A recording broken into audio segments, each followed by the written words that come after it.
Look how this snow is melting and kind of sliding off the roof. Looks kind of like styrofoam snow or something, like a big marshmallow hanging there.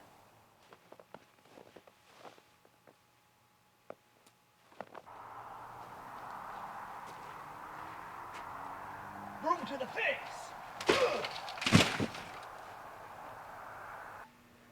Well, in my last video there, I was telling you guys about how I cut the brackets off the bottom of this hub here, and I made up new ones. And I did that so that I could relocate the lower A-arm to a different location. And I did the same thing on the frame. See, I cut the brackets off of the frame and made up new ones, and I welded those back on there. And so this side is already done. These are the new brackets already installed. But I want to show you guys today how I came up with the location for these brackets here on the frame. I came up with a way that it wasn't too complicated and I could get the geometry back to where it was before without too much hassle. So let's get into that. Alright, so today I want to weld the lower brackets onto the right side of the machine and get it more complete like I have on the left side. So as you can see right there, there's no brackets, but there used to be brackets, and same thing over there. And actually what I did is I used the original A-arms before I disassembled the machine and cut the brackets off.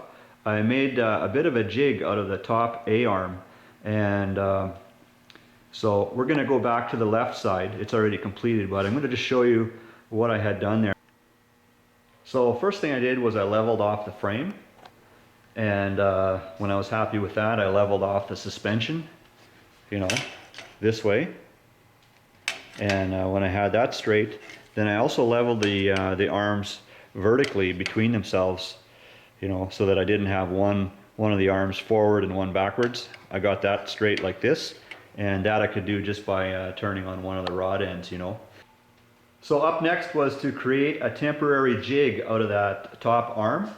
And what I did is I grabbed a piece of tubing. This is the exact one that I had used. And I slid it in here. And what I did is I made sure it was contacting the bottom arm like that. And also that it was contacting in this corner here. And I did the same thing here up on top. And what this is doing here is it's creating two reference points. You know, this is one and this is the other.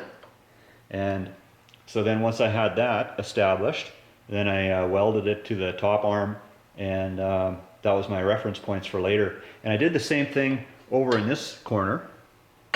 You know, I took another piece of tubing and I welded it only to the top, but I made sure it was contacting the bottom one there.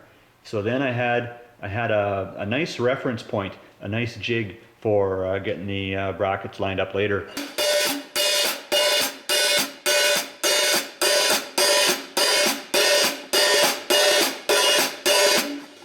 Well, that's kind of annoying after a while.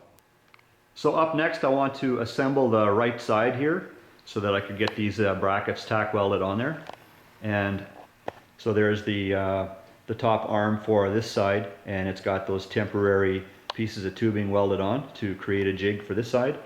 So give me a couple of minutes here. I'm going to assemble this side here, and then we're going to have another look. Okay, quick look here before I assemble this anymore. So there's my top arm. It's hanging off of my fabulous cherry picker, and it's already on the hub, and the bottom arm is also on the hub, but it's just kind of hanging there. And I'm also going to be using these three pieces of tubing. They're all cut to the same length. I'll be using those as spacers. So and then here you can see my wonderful pieces of temporary tubing that are welded on there as locators for the bottom arm. And I welded them on pretty good because I don't want them being, you know, moving around on me. So even weld down there, you know, same thing here on the bottom, and then a couple on the top. So let me get some more assembly done here. Alright, so now I'm starting to use those spacers that I had laying on the floor there before. See, there's one right in between here and one on the other side. And then I'm using duct tape just to hold it all together. You know, it's just kind of, these are just kind of pinched in there. I could pull it out of there if I want to. But its job is just to create the amount of gap here that I have preset based on the length of these tubes.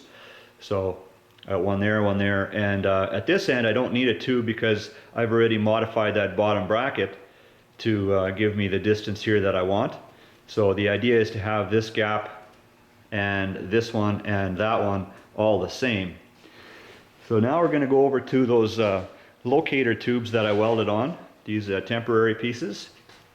So what I want to do now is I want to take a clamp and just clamp this right in the corner there so it doesn't move. And then this other temporary locator tube, I'm going to make sure that this one is clamped in place too. And then I'm going to have a look and see where those rod ends line up, and I'll be ready to start fitting the brackets onto the frame.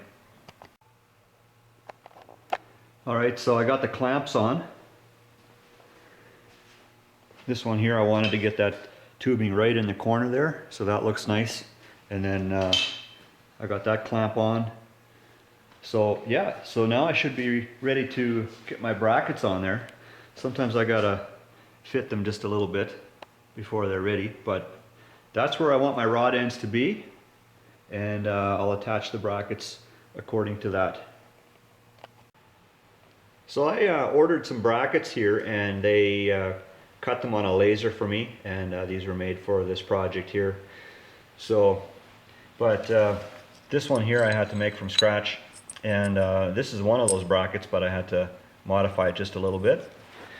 And over here, those brackets I haven't touched them. They're pretty well perfect.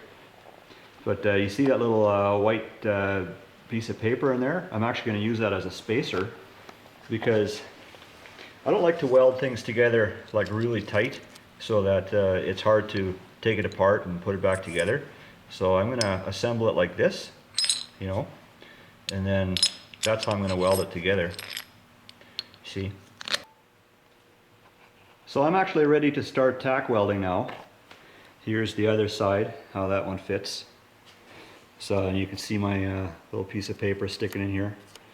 So the nut's on the back side and lined up pretty much how I want it. So I'm going to get the welder out here and put a couple of spots in it.